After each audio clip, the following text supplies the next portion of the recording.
morning, everyone, and welcome to Trinity United Methodist Church, located at 226 West Liberty Street in Sumter, South Carolina. It is so good to see all of you here today and to have everyone joining us on the radio and on Facebook Live as well. My name is Gray McCleary, and I am the Assistant Lay Leader here at Trinity. For an announcement, we are collecting school supplies for United Ministries in the narthex. The list is in your bulletin. Please bring your supplies by August the 14th, and there will be a blessing for those school supplies during the 11 a.m. service. It is good to see all of you, and I invite you to greet those around you in the name of the Lord.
Would you please join me in the call to worship found printed in your bulletin? I wait for the Lord.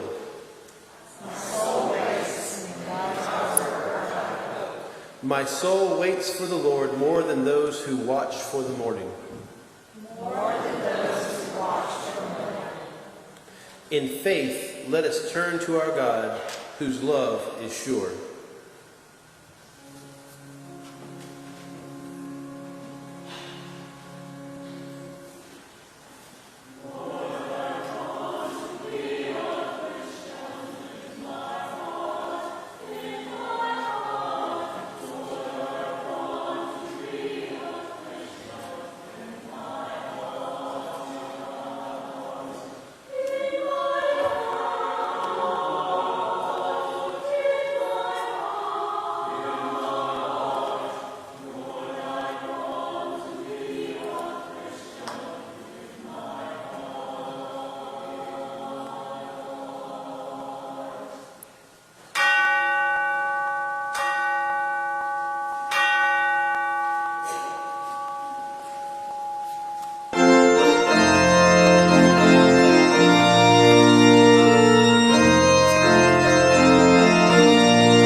me for the call to confession in your bulletin.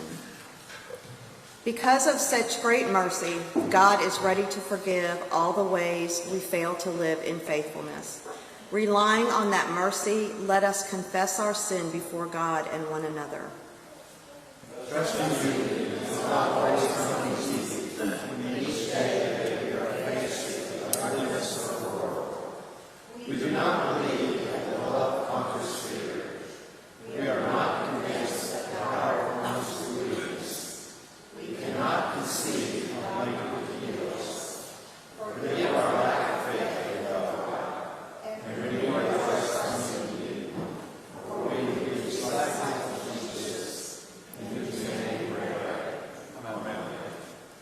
If the Lord kept count of all our sins, who could stand? But with God there is forgiveness. Christ gives us peace. Thanks be to God.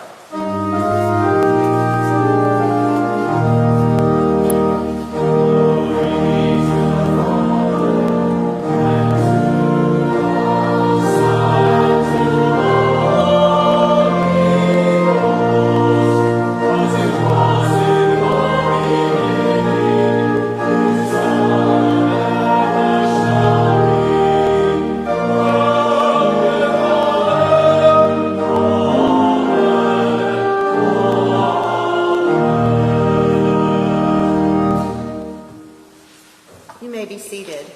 And now will the children come forward for children's moments with Miss Christie.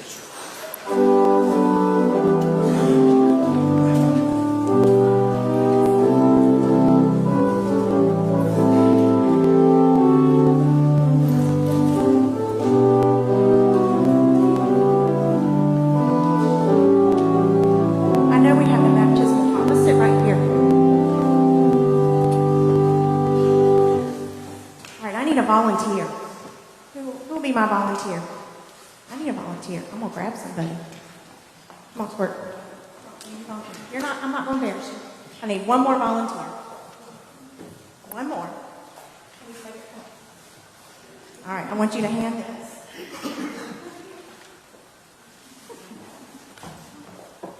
We're gonna see where we're going. We're not on a trip. Put it on her head. What's that? Where else we going? All right. Where we going? Got one more thing. All right, turn around and look at everybody. Where are we going? Or where have we been this summer? We've been to the beach or to the lake or to where else? Where else could we have gone? Swimming pool? She's got a bucket. All right, have a seat, sweetie. You can stay dressed. You can stay dressed. My favorite place to go is the beach. And in her bucket, friends, what's in my bucket? What's in my bucket? Seashells? Where do you think they came from? Where do we find seashells? The beach? What else do we find at the beach? What else do we find at the beach? Is there water? Is there sand? Well, one of my favorite seashells that we find is called a what? What is this? Oh, it's got sand still in it. Sand dollar. Do you know anything about the sand dollar? Do you know how it was made and why it was created? Do you know what's inside the sand dollar? All right, I'm gonna have my cheat sheet. Get you to hold my sand dollar. All right, what's on the front of the sand dollar? What does it look like? It's a star. What do you think that star represents? Well, who followed the star? Who followed the star to see baby Jesus? The wise men, the three shepherds. So there's a star on the front of our sand dollar. Look on the back. What's on the back? What does it look like? Maybe an outline of a flower, an Easter lily, or a poinsettia for Christmas. Easter lily for resurrection and poinsettia for Christmas. Are there holes in our sand dollar? And how many holes are in the sand dollar? 5 holes. What do you think that represents? All right, there's 4 on either side, and there's 1 in the middle. So the 2 on the top are for Jesus' hands, And the two on the bottom were for Jesus' feet when he was pierced by who? The Roman soldiers, correct? He was nailed to the cross, and the one in the middle was where the soldier pierced him. Do you know what's inside the beautiful sand dollar? Have you ever opened one up? All right, I want everybody to come right here. Inside, come here. Inside a sand dollar. What does this look like? Come here, boys. Come on, boys. I won't bite, I promise. What is that? What does that look like? It looks like butterflies. What else could it look like? How about doves? There are 5 doves inside of a sand dollar. When you break it open, what do you think that represents? Peace, love, and kindness in the world? And the sand dollar represents peace. It's because he wants us to share kindness and love and peace into the world. Can we do that today? All right. Well, let's say a quick prayer and we'll go to Children's Church, okay? All right, let's close our eyes and repeat after me. Dear Heavenly Father, we thank you for this beautiful day. And we thank you for the beach and the ocean and the shells. Thank you for your beauty. In your name we pray. Amen. Let's go to Children's Church.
case to avoid dead air, I left my bulletin down there, so I hope I get this right. I'm going to be reading from Mark, chapter 5, verses 21 through 43. When Jesus had crossed again into the boat to the other side, a great crowd gathered around him, and he was by the sea. Then one of the leaders of the synagogue named Jairus came, and when he saw him, fell at his feet and begged him repeatedly, "My daughter is at the point of death. Come and lay your hands on her so that she may be made well and live." So he went with him, and a large crowd followed him and pressed in on him. Now there was a woman who had been suffering from hemorrhages for 12 years. She had endured much under many physicians and had spent all that she had, and she was no better, but rather grew worse. She had heard about Jesus and came up behind him in the crowd and touched his cloak. For she said, "If I but touch his clothes, I will be made well." Immediately her hemorrhage stopped, and she felt her body that she was healed of her disease. Immediately aware that power had gone forth from him, Jesus turned about in the crowd and said, "Who touched my clothes?" And his disciples said to him, "You see the crowd pressing in on you. How can you say, 'Who touched me?'" He looked around to see who had done it, but the woman, knowing what had happened to her, came in fear and trembling, fell down before him, and told him the whole truth. He said to her, "Daughter, your faith has made you well. Go in peace and be healed of your disease." While he was still speaking, some people came from the leader's house to say, "Your daughter is dead. Why trouble the teacher any farther?" But overhearing what they said, Jesus said to the leader of the synagogue, "Do not fear, only believe." He allowed no one to follow him except for Peter, James, and John, the brother of James. When they came to the house of the leader of the synagogue, he saw a commotion, people weeping and wailing loudly. When he had entered, he said to them, "Why do you make a commotion and weep? The child is not dead, but sleeping." And they laughed at him. But he put them all outside and took the child's father and mother and those who were with him and went in where the child was. He took her by the hand and said to her, "Talitha cumi," which means, "Little girl, get up." And immediately the girl got up and began to walk about. She was 12 years of age. At this they were overcome with amazement. He strictly ordered them that no one should know this and told them to give her something to eat. This is the word of God for the people of God. Thanks be to God.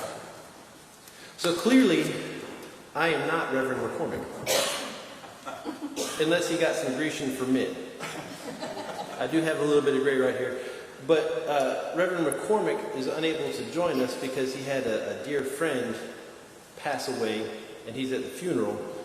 So I am Josh Castleberry. I'm your lay leader here, and I am who steps in when nobody else wants to stand in the pulpit. So I am who you are stuck with today. And I'm going to start with a quick little prayer here. Lord, through my chaotic human mind and from my lowly human mouth, please speak your truth. Amen. So all of the sermons that I've ever heard preached on this particular topic focus on the healings. I will also tell you that my notes are very neat and clear to start with, and I skipped lines so I could go back and make edits. And then as the deadline approached, my notes got more chaotic, and I got down to bullet points. So this sermon might be 5 minutes. It might be an hour and a half. We'll see what happens. So most preachers focus on the healings, and that's totally understandable because the healings comfort us. They give us reaffirmation that Jesus is, in fact, our man. It reaffirms our trust in Jesus. And that's typically what I get when I read this scripture. But when I read it this time, it may have been the chaos of not knowing what was going to happen Sunday, something else entirely jumped out at me. This passage that we just read is absolutely chaotic. 100% chaotic. So we start out with Jairus. Well, Jesus has just come across the sea, and then Jairus comes to him. When we think about leaders of the synagogue, we're talking about the relationship between Jesus and the leaders of the synagogue, What is that relationship?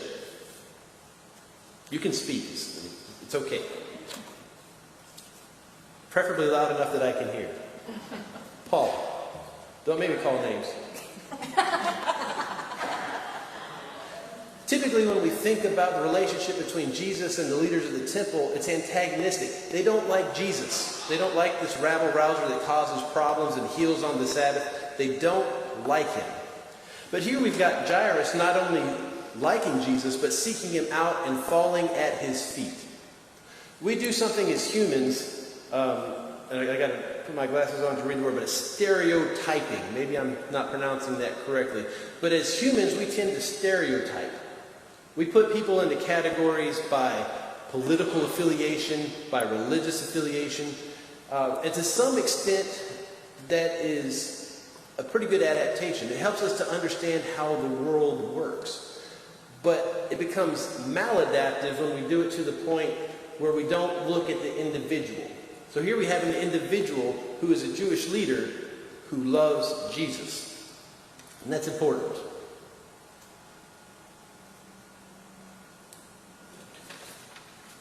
But you have to imagine that Jairus, being in that in-group of leaders in the temple, had some chaotic feelings about approaching this person that his peers did not much care for. After that, Jesus heads to work like a rock star.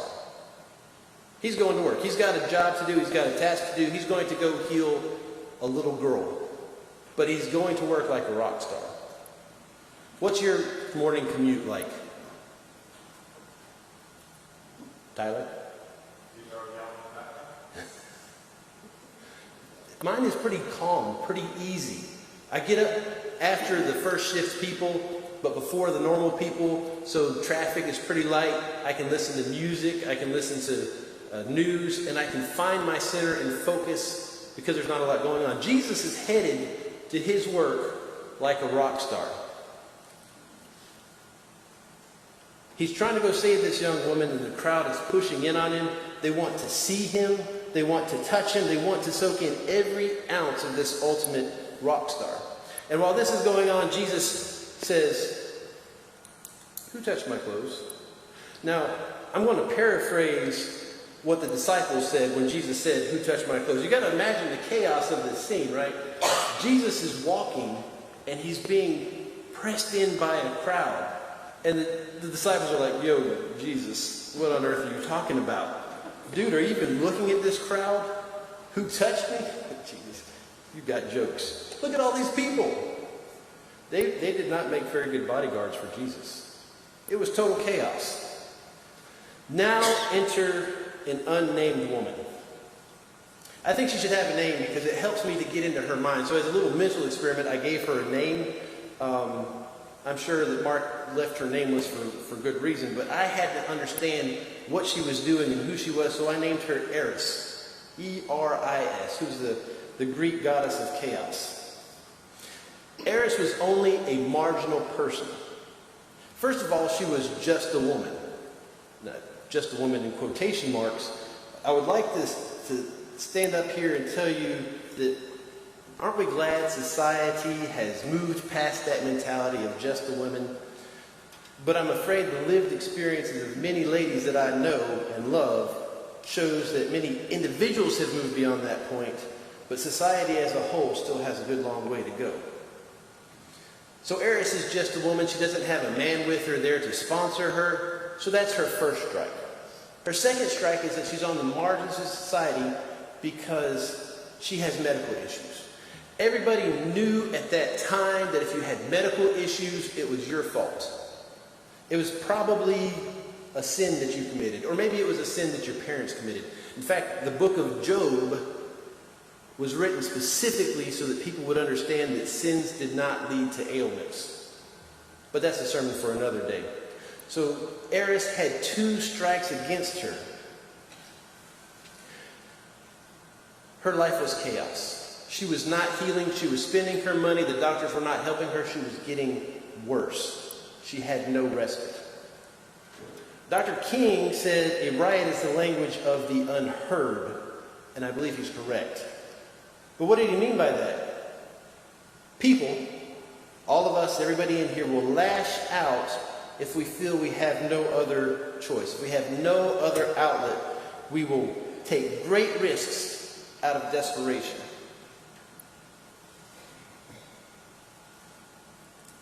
If we feel we don't have a choice. And you may look at Eris going up to Jesus and touching the hem of his cloak as bravery. And I can definitely see that perspective. But I see it as a desperate act of a desperate woman. Again, she's marginalized. She's having to go up by herself, no help. And she's going to take this miracle for herself. She's going to steal her miracle by touching Jesus' cloak. Absolute chaos. Now at this point we're at verse 32 through 34. I'm going to skip that and come back to it later because I think that's the critical point of this. Have you ever waited for an ambulance or the police to show up or a fire truck? Raise your hands if you've ever had to make that wait. There are a few people in here. The last time that I remember having to wait for an ambulance was at this church. We were in handbells. Sam was very young. Miss Alice passed out. She fainted. We didn't know what was going on.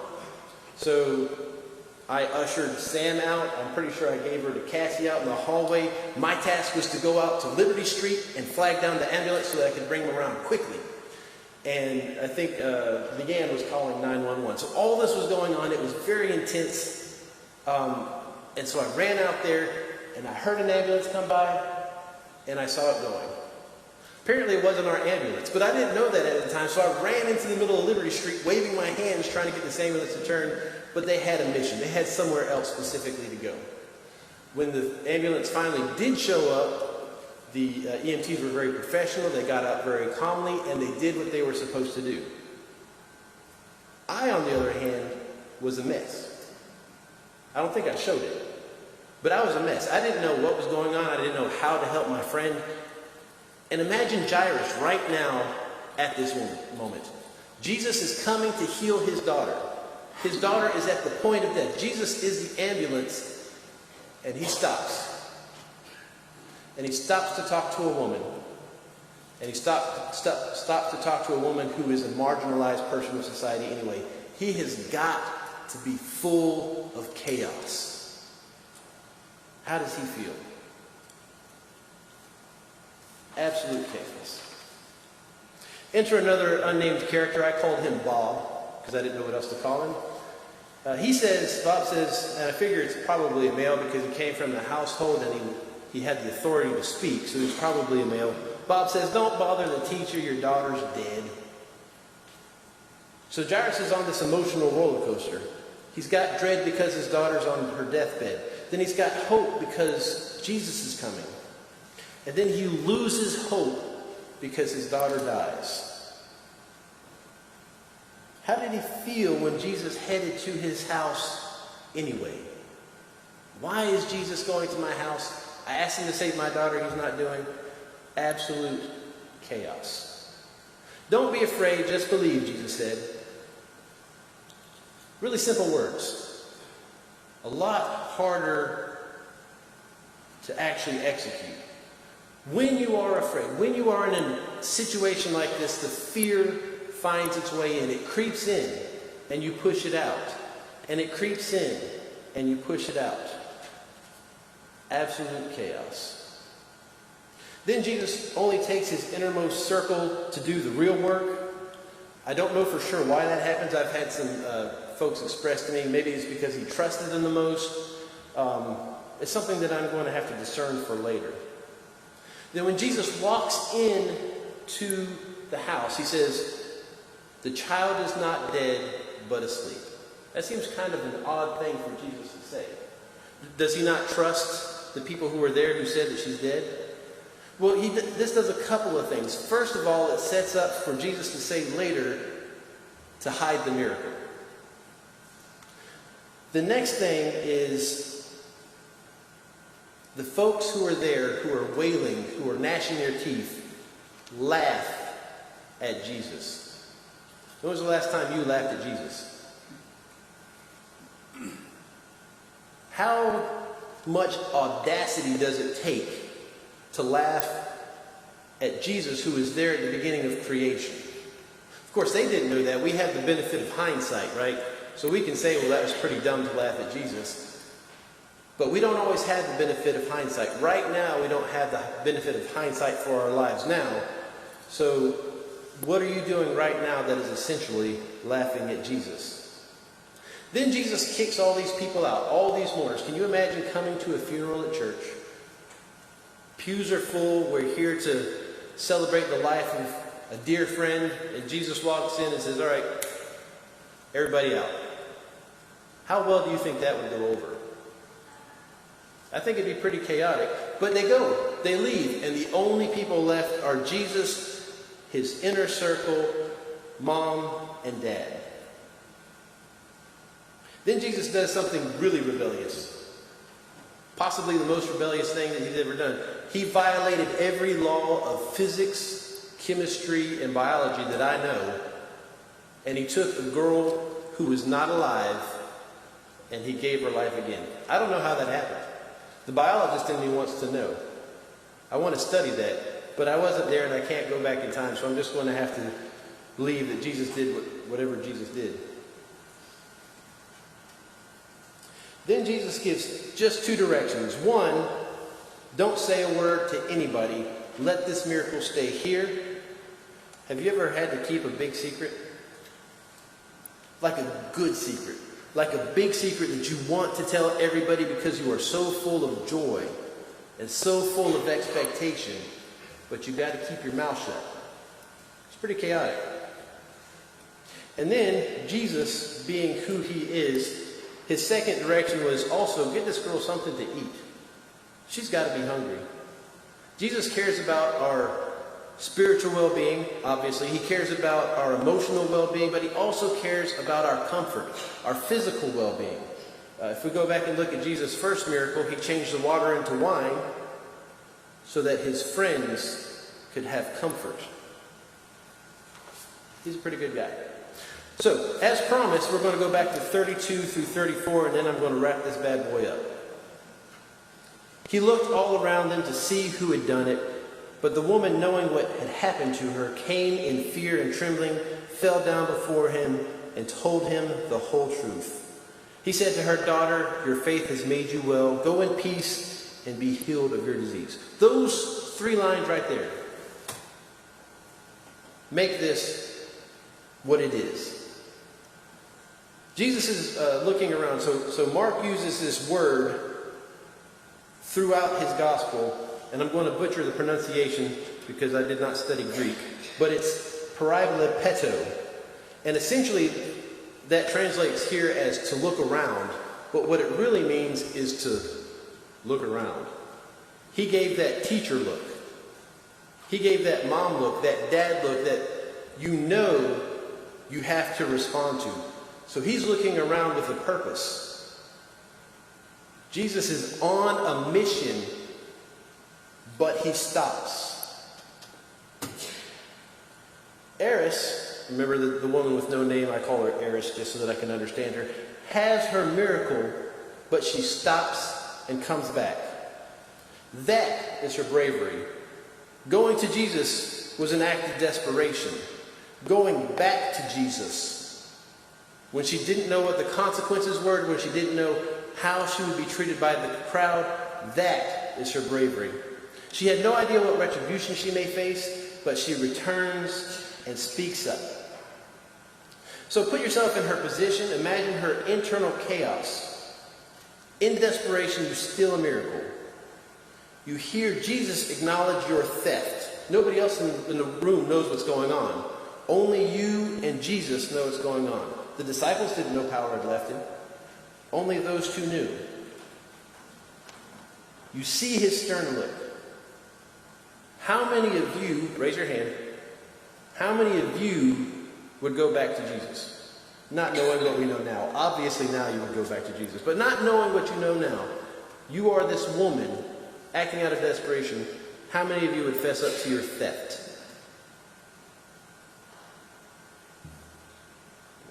Paul says he would. All the Riggses are good people. They're the only ones in the whole congregation who raise their hand. We'll hold you to that. All right. When she goes back, she tells everyone, and this is critical, she tells everyone her entire truth. She tells them about her problem. She tells them that she's just a woman. She says, here I am. She lays bare everything at the feet of Jesus. When was the last time you bared your soul and confessed your sins to a crowd of strangers? I need a date. Anybody? That's what we used to do as a church. Before you could join a church, you had to confess all of your sins in front of everybody. I think we should try to pick that back up. Riggses, since you're good people, you're going to start us out, right? No, okay. But she did that. She laid her soul bare. And by her confession, others knew what she had done. Others knew the truth of the miracle. They knew the truth of the healing. And by that, they could also be healed. Imagine the awe and confusion of those poor disciples not having an idea what's going on. When Jesus said, who touched me? And then suddenly there's a woman in front of him saying, yeah, it was me. I stole the miracle. I'm sorry. So what does this mean for us? In summary, Jairus turned to Jesus from a place of trust and power. Eris, the unnamed woman, turned to Jesus from weakness and desperation. Jesus loved them both and gave them what they each needed. And he did so amidst all the confusion that we've described so far. So whatever your power, whatever your weakness, whether you're in an orderly world of your own creation, or you can't find respite from the chaos, you can turn your eyes to Jesus. In his time, he will give you the healing that you need. It's in the name of the Father, the Son, and the Holy Spirit. Amen. Now I gotta find it. Please stand and join me in the affirmation of faith located on page 881 of your hymnal. I believe in God the Father Almighty.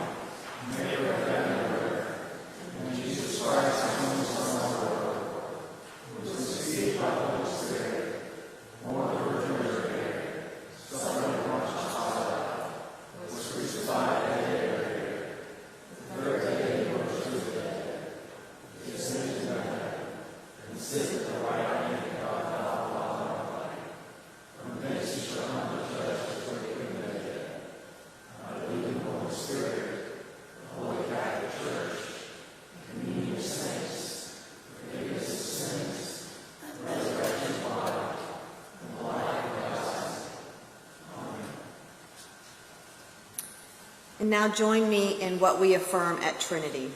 What is Trinity's mission? To make disciples of Jesus Christ for the transformation of the world.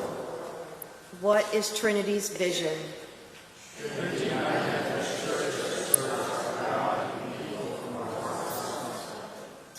Why are we about the work to fulfill our mission and vision? Because we live what we profess. You may be seated. You can read most of the joys and concerns in your bulletin, but I would ask that you say a particular prayer for Reverend McCormick in the loss of his friend and in his safe travels home, so that maybe we can hear a good sermon next time he's here.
Let us pray. Dear Lord, come to us with your healing power. Pour out your Spirit on all who believe, that we may be healed, renewed, and strengthened. And for those who are desperate, help them, heal them, give them hope, and grant them your peace. Grant that our trust and faith may grow each day. Help us to be secure in your unfailing love and help. Even in times of fear, pain, and distress, give us the trust to know that you are always with us and that your healing grace does indeed work miracles in our lives. Grant us strength, O Lord, to overcome all of our fears with confidence in your loving care. In your precious name we pray. Amen.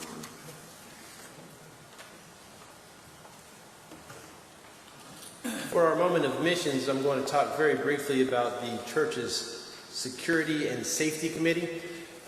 We are working actively to try to make sure that the church stays a safe, secure place. We had the Sheriff's Department come out was it Wednesday, and gave Christy a bit of a start because she came in to get some work done and there were police here. I'm pretty sure Miss Francis was convinced that I was being arrested, which is equally likely. But we are working hard to make sure that this church stays safe. We're looking at medical and fire and other issues. So if you would like to partake in that particular ministry, get with Mitch Grunsky or Gray. Don't call me because I'll forget. And with that, offertory. At this time, I invite our ushers to please come forward.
benediction.